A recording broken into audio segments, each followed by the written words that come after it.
What's happening?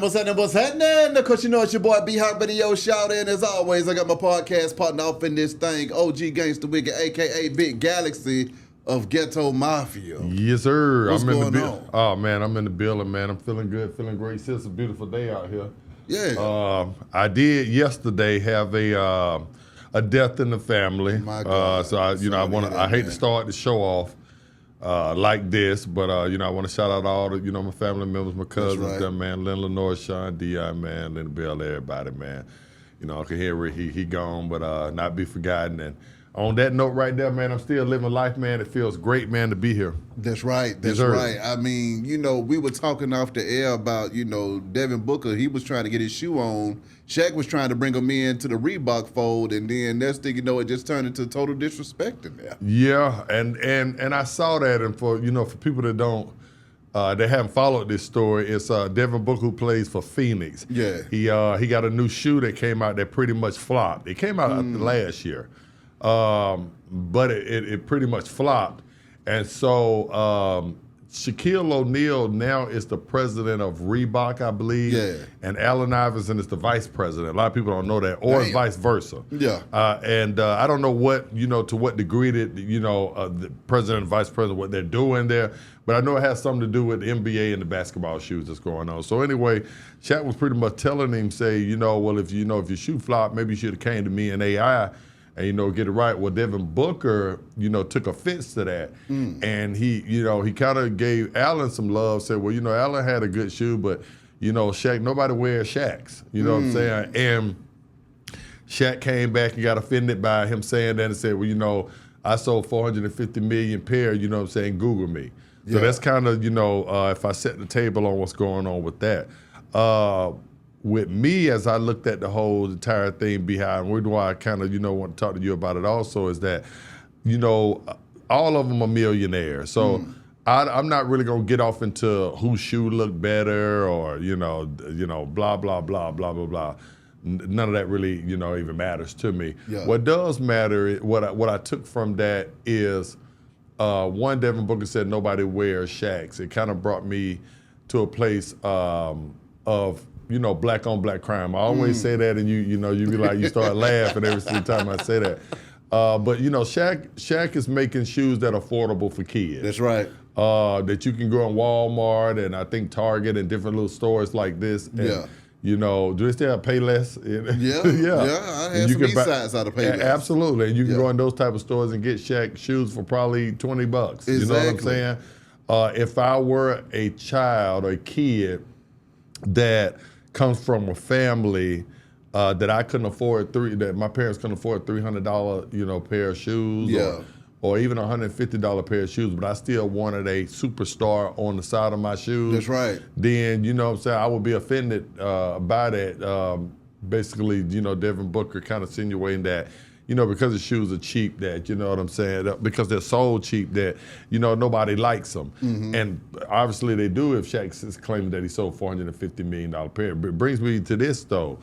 Your thoughts on, Stephon Marbury had the same issue. That's right. And LeBron shut him down and kind of said some similar things about him, about his shoes. Okay. And Marbury was like, well, I make my shoes for inner city kids, they can't afford, these expensive shoes out here, but they can still have a superstar on the side of their shoe. My thing to you, and I might ask you another question later, what is your thoughts on that if you were doing something like that yourself? They have some beehives out right now, but beehive can only, beehive put them in Walmarts, put them in your local gas station. Should guys like Wicked come out and say Beehive shit is cheap because don't wear it. Should I advocate for kids not to wear your shoes because they $20? Your thoughts. That's just dead wrong. The only way you should advocate for them not to wear the shoe is if the shoe is not good. And I remember one of my homeboys, we was running track back in the 8th grade, and he went and got him some shoes for Payless so he could have some track shoes in that thing. And when I say that man was running with some cinder blocks on his ankle, he wasn't getting nowhere fast, and he was looking crazy as hell in them damn shoes. Not to mention when his pinky toe bust out the side of him because he stopped too fast. But Zaire Williams bust out Nikes. So, Okay. so I'm not gonna let you do that. I'm not gonna let you do that because when he was at Duke, he came out a whole and not his pinky, the whole entire shoe bust open. You see what I'm saying? So a shoe busted open, maybe your partner. But no, it's a difference between a big 300-pound man jumping up and down in your shoes and a doggone 100-pound 12-year-old. But he's running track. He's running the fastest he can. That pressure is still pressure now. You know what I'm saying? So we not no. My thoughts on it, man, is that I feel like that if you are doing something, productive in the community and it's cheaper, okay, it might not be Michael Jordan's, and you have a choice not to wear the shoes or not. You don't have to take your kids to go buy some Shaqs. But I don't feel like, shaming him about, Yeah, you can't shame nobody about that it's a problem. Another thing that, that I kind of wanted to pivot to is that with Shaq being I would say, a black entrepreneur, black business owner, because obviously he owns those shoes and he probably has a deal with, Adidas, or whatever.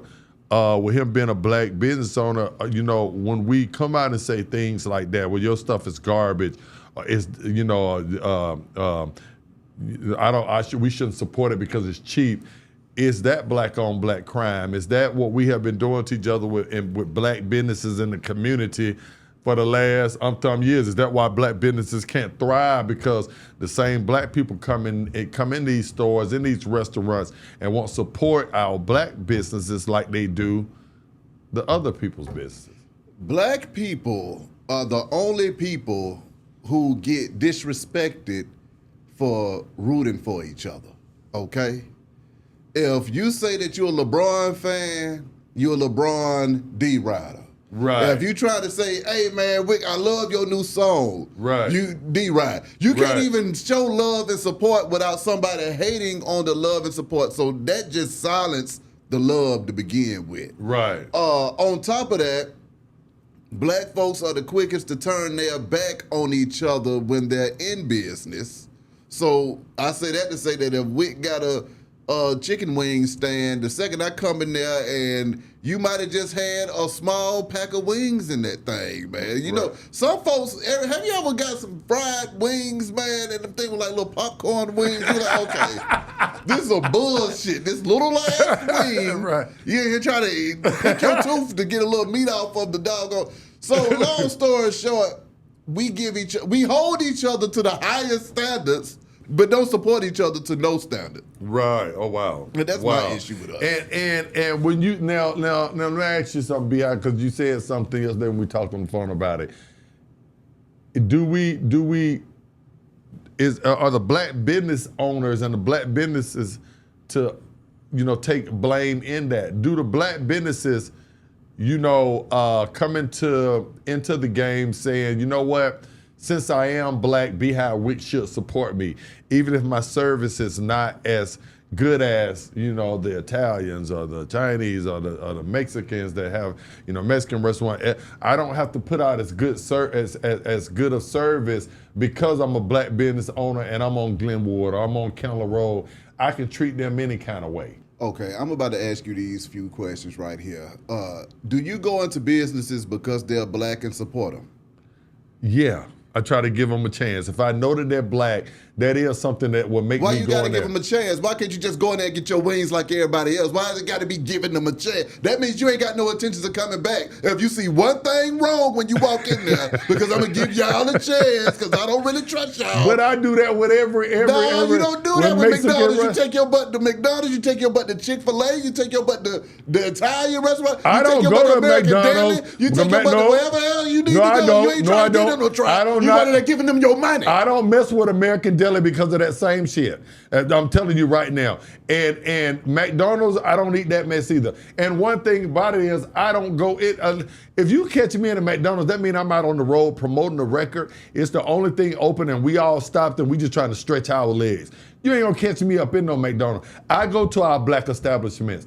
I go to our black establishment, but I just noticed that that a lot of our black establishments feel like just because I'm black that I owe them something. No, nobody feels like that. That's just you coming in there projecting on them saying, y'all want my money. No, they got a black business in that community that's giving you a service, and if I give you a service, damn it, I want my money. But what if the service But sucks? You want to find a way not to give me my money because you don't want to spend the money with black folks. What if that's not true? That's the problem. Every time I turn around, now you done got me fired up again. Because I'm a black businessman too, Wick. And I didn't like your food. Yeah, no, I want a refund from your restaurant. You got to deal with it from all angles, okay? Okay. Being a black man, sometimes folks are going to upcharge you to do business. So you're trying to do business, but you're paying more money than everybody else to do the same damn business. So it's like, okay, that's against me, but we're going to overcome that, okay?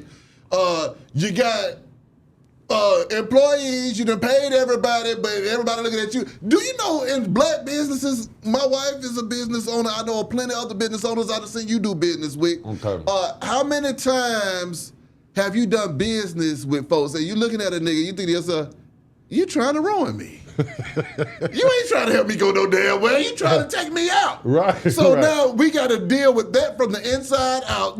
But guess what? You done hired all your people because you're keeping it so real. Right. So you done kept it so real, but then they get in there, they like, you know what? I really want your spot. I'm not going to do my job. I'm going to let this thing go to hell. And then next thing you know, you slick wind up working for them because you paying them and they ain't doing nothing, but you doing all the work to make sure that you can pay them every damn week. And I feel what you're saying. We ain't doing that. That's the other part. But then on the outside of it, then you got other black businesses that are in competition that say, you know what? I don't know how to collab with nobody, but I do know how to hate on somebody.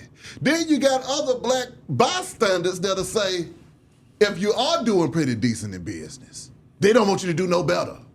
So then they'll say, you know what, Beehive, he doing too well. He don't need no more help. Somebody might say, you know what, I'm thinking about, advertising with Beehive. No, you don't need to advertise with Beehive because he's already doing well enough. What kind of sick shit is that? Or Wick want to go do a concert and they say, no. Yeah. Wick don't need to be on the concert because he over there with Beehive. Right. What kind of hating, what? So just because we're doing well, we don't want to do better?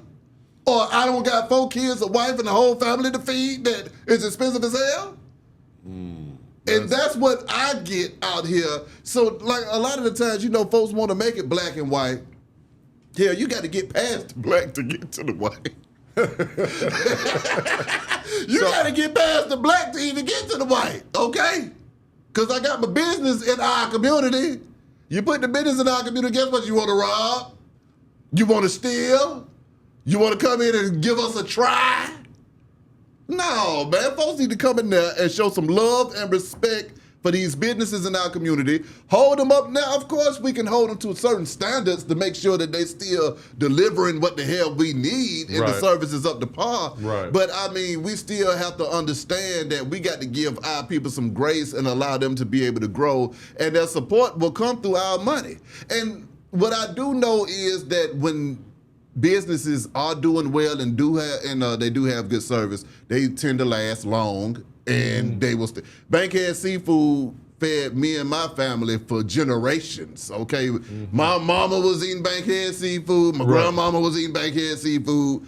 Me and my brother and sister were eating Bankhead Seafood. Now you got Tippy Killer Mike. They done revitalized that thing, and they about to give it to my kids. You see what I'm saying? Right. So black businesses, if they're doing well, they'll be patronized. That's why the Beautiful is still right there on Cascade. You see what I'm saying? That's why JJ's Rib Shack is still getting it in. So I just feel like the business owners are up against so much, but it's the people. Sometimes the people, they just don't want to see you do well, man. And that's what I hate about our culture sometimes. It's like you literally have somebody that don't want to see you do well just because they don't want to see you do well. And come on, man. Okay, and I feel that, and I'm glad you articulated that. That's like, and that's deep, and that's kind of what I was trying to get out you. To see, do we as a black community hold our black businesses to a higher standard than other counterparts? And when you said that, I had to reflect. I had to think. if I do go in, you know, And the other part about black businesses too, that's the other part. If they're in the community, in front of the community, we have a way of trying to count their money. So somebody might say, okay, I just paid you so and so and so for this service. How many folks in here? It look like it's kind of packed. How much money is there? I don't want to be giving them all my money. They look like they doing too well. Wow. Hence, you see B-High trying to go get more. Oh, he already got enough. Don't let him get no more. Who does that? Right. It is sick, stupid, and retarded to hate on another black man that ain't done nothing wrong to you or a woman. It don't matter who it is, black man or woman, who ain't done shit to you other than be great in your presence and say, you know what, somebody shut it down. But we do that in our community all the time. So going back to Devin Booker, do you think that was black on black crime by him highlighting that Shaq shoes are cheap as hell and nobody wears them and they in Walmarts and cheap stores?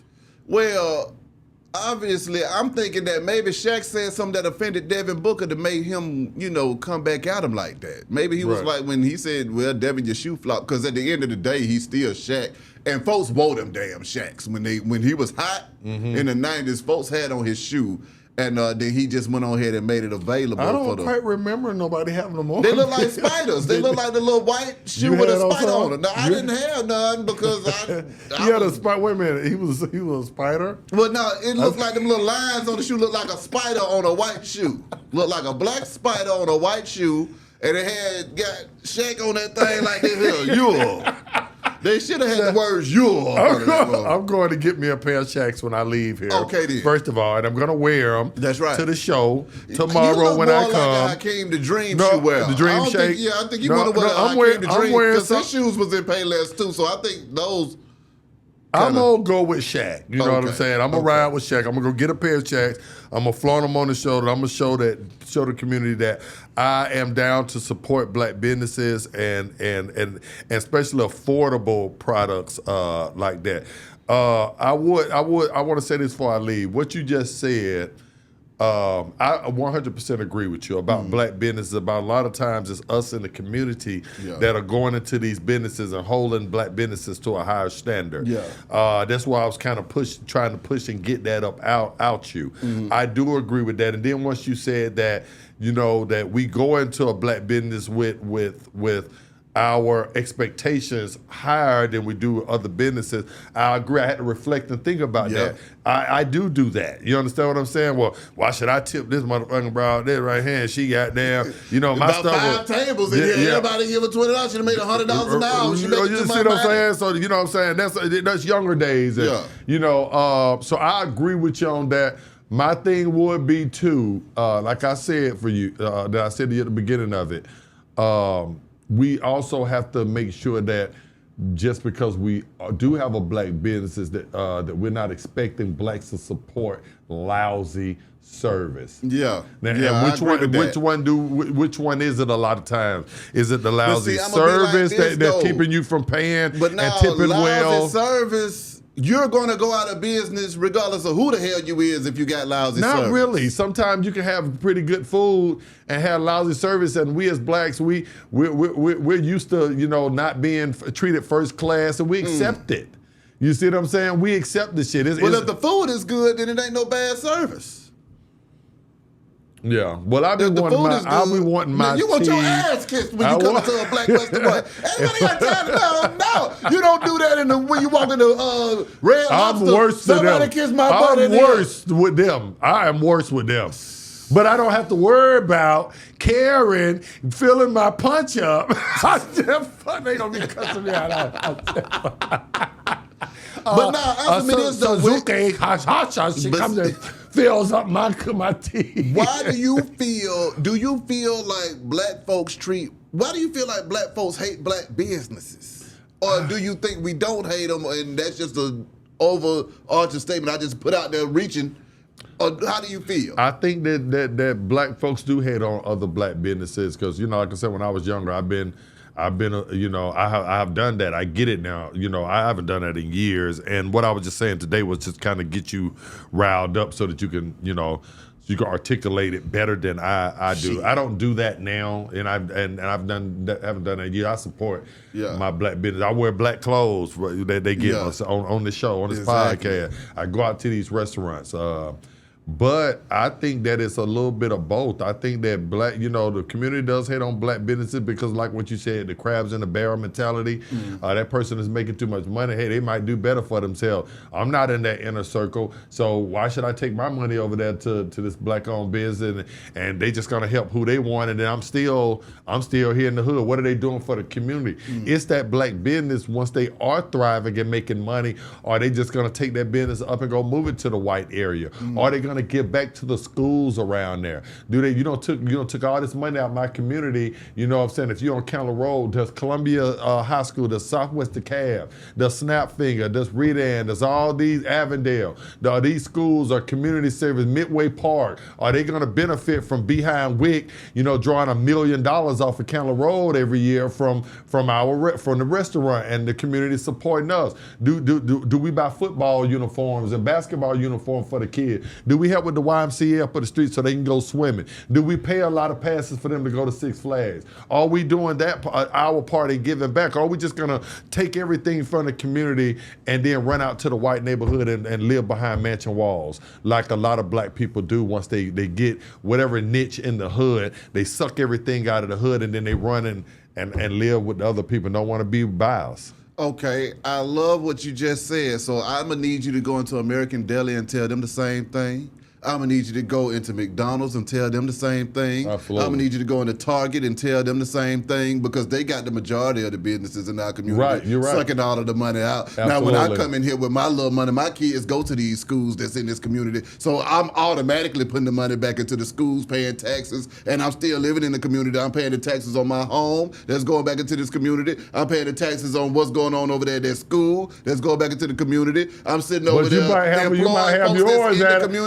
at a private school. No, my kids ain't went to no private school. I don't play private school in my house. Well, I'm saying I went to public school. Your ass going to public school. What you paying for some? And I ain't no knock, but what you paying for some extra education for? What you paying? It's free. I went to public school and I turned out pretty damn good. Well, you told me. I better have made it out there. I'm thinking about maybe they do need to go to. Damn, which one is it? I don't blame either one. You see what I'm saying? You fought your way out of regular school. They put you out. They were just like, you know what? We ain't gonna keep this motherfucker back. Go ahead and go. Here go your diploma. Go on. But I agree with you, Behind 100%. Like I said, but see, that's my thing. Y'all want to put unrealistic y'all put these extra expectations on the black businesses that you ain't putting on all the other businesses. Well, they do. A lot of people do that Behind it. Don't get me. A lot of blacks do that.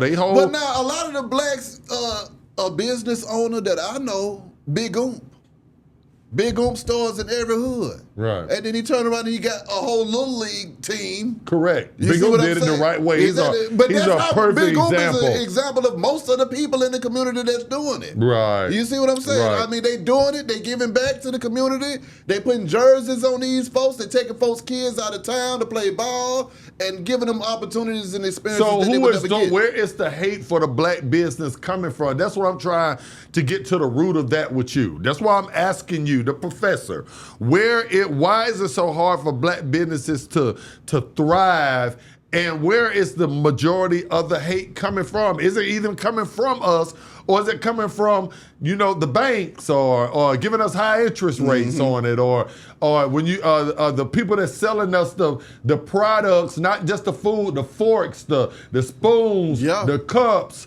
all those are coming from different people that don't look like us a lot of times. Yeah, we catching it from all sides. So you want to go get capital? Guess what, nigga? You're going to have a higher interest rate than everybody else. You want to go get property? Guess what? We're going to charge you more. You want to sell your property? We're going to appraise it less at a lower value than everybody else's. Then in the community, I mean, just depending on what's going on, you got people that are supporting and showing that love, and then you got It's a But flip of the B-High, coin. but You let don't me know. ask you, if you just said right now that a black business comes into the game with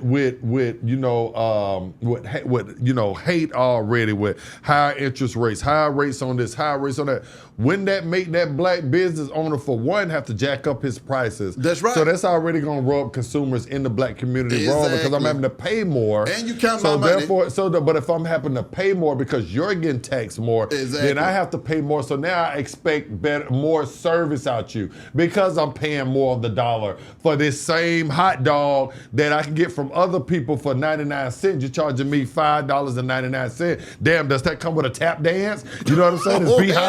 Is B-High gonna come out the back and tap dance? I don't tap dance for no damn body. That's number one. See, that's the other issue. That's what the issue. You sound just like every other black person going into a black business. Okay. They want the owner to come out and tap dance for them, so that they can feel like, my $20 I just gave you. You done came down here and tapped that. What you need? What you need? Oh, you done did everything for my $120. Nah, ain't nobody about to do that for your $120. Right. We gonna treat you with some respect. Right. We gonna make sure that you enjoyed yourself and you had some good service. Right. And you do us the same way that you do every other business. You don't go into Walmart and demand the manager to come out and tap dance unless you're being treated unfairly. Right. You don't go into the mall and demand the manager to come out and tap dance unless you've been treated unfairly. Right. So I just feel like, because I just hear it so much. Black businesses need to do better. Right. We always so quick to tell somebody to do better, but you don't know how to do better. You ain't gonna show nobody how to do better, and you ain't gonna help nobody to do better. Wow. But you gonna tell somebody to do better. You need to shut your damn mouth. You see what I'm saying? Those kind of people, and I ain't talking to you, I'm talking to those kind of people that have that to say. Absolutely. And then on top of that, it's just the truth, man. I know plenty of other black entrepreneurs that'll tell me that they get to certain levels and our own people start getting in our way. They just get in our way. They get to counting folks' money and saying, we don't want you to get no. It's just greed. It's a lack of group esteem that's going on here. Folks don't want to see folks win, man. And it's just a terrible thing to me because, I just had somebody I talked to earlier today. And I ain't gonna say no names, I ain't gonna say no nothing, but they was like, yeah, I saw so-and-so thing, and it was just like how your thing set up, B. I said, yeah, but when they said it in a way as if I was supposed to get mad. Right. And then I said, well, I showed so-and-so how to do that. Right. Then they said, oh, I didn't know that. I said, yeah, that's family right there. Right. I showed them how to do that because I wanted them to do as well as I'm doing. Absolutely. If not better. Right. You see what I'm saying? Right. So, but I just know that those things happen in conversations to where we competing against each other. Mm-hmm. So I want to be the best. So me being the best means that I don't even want you to exist. I don't even want you to be near me. I'm going to take what you got. Hey, Wick, give me your sauce. I'm going to take your sauce, apply it to what I got going on, and I'm going to tell you to go to hell. Mm-hmm. Now, I could take your sauce and take you with the sauce, couldn't I? Mm-hmm. But what I'm going to do is take your sauce, tell you to go to hell, and run off with your goddamn sauce. Right. That's fucked up. When niggas carry on like that, we call them bitch ass niggas. Right. You see what I'm saying? You gonna take my shit and run with it, and as long as if you paying homage, that's one thing. If you ain't paying no damn homage, then you just judge the shit out of me, and that shit is wrong. Right. Right. I give out my sauce for free every chance I get. If you got an ear that's willing to hear, I'm gonna tell you what you need to do and how you can get there. Right. Now, whether that is being reciprocated back to me, what I get is somebody try to run off with my sauce, and they actually think that they gonna run off with my sauce and take me out the game. Right. And replace me and what I've been doing, not knowing that I've been doing this so long that I done seen trials and tribulations that you ain't even ran into yet. I just showed you how to get into the game. Right. It's a whole nother art to staying in the game. Right. And it's a whole nother art to getting out the game. Absolutely. You see what I'm saying? Mm-hmm. I just gave you the first step on how to get into the game. Right. You sit back and watch how folks get into the game. When they get into the game and they pull that bullshit, then they come back. You're like, well, I just saw how you acted when I showed you how to get into the game, so I ain't gonna show you how to stay into it. Right. You figure that out yourself like I did. So my thing is, Beehive, that was beautifully said, all of it. My thing I want to just leave to the people then is this. I agree with everything that you said. You know, I'm just playing devil's advocate about it because I support our black businesses, and you do too.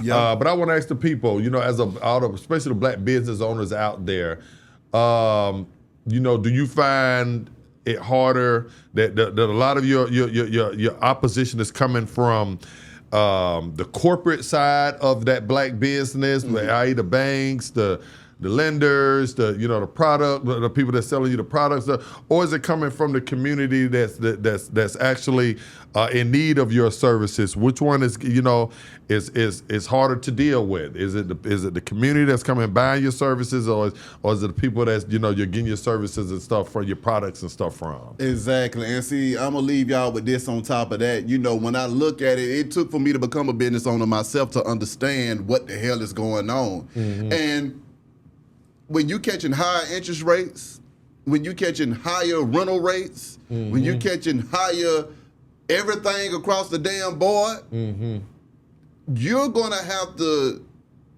you gotta make up for that money on a whole nother level. It's not the same. I can't afford to be as cheap as everybody else because my expenses are higher than everybody else's. And you got to understand that. But does that make your service lack a little bit because you're already fighting that uphill battle? That's what I want the people. Does that hurt the service if I'm already going into the game? I don't feel like it should hurt the service. I feel like the people that are working should be able to serve correctly and graciously. But what if I have to buy cheaper chicken, cheaper this, cheaper that? Instead of farm, stuff from farm to table. Now I got to buy stuff that's been preserved for a long time. I got to buy a lower quality of meat because I have higher interest rates on the front end. So therefore, everything that I'm getting on this end, it has to be a lot cheaper. You see what I'm saying? And that now, but we expect the consumer to say, hey, you know what? I don't care. I don't need this type of chicken from farmer to plate. Give me the steroids and antibiotics. You know what I'm saying? I like to taste chlorine in my chicken. You know what I'm saying? So that's the question I'm asking. You set it up behind next to people, man. Hey, man, y'all talk to us. Black businesses in our culture, do you think they need to do better? Do you think we need to do better about supporting them? What do you think the real issue is between business and our culture? Absolutely. You see what I'm saying? Or is there even a problem to begin with? Right. And what about the crab in the barrel syndrome? How the hell do we break that up? Is that something that's always going to be here? Right. You see what I'm saying? See, that's part of it too, Vic. That's why I don't never rather take stuff too personal, because it'd be like, it's crab in the barrel syndrome. It ain't going nowhere. Well, we'll see what the people say. Hit them comments, talk to her, man. Beehive Radio, shout it. Galaxy The Wick. Golden Child. Galaxy Wick. We go.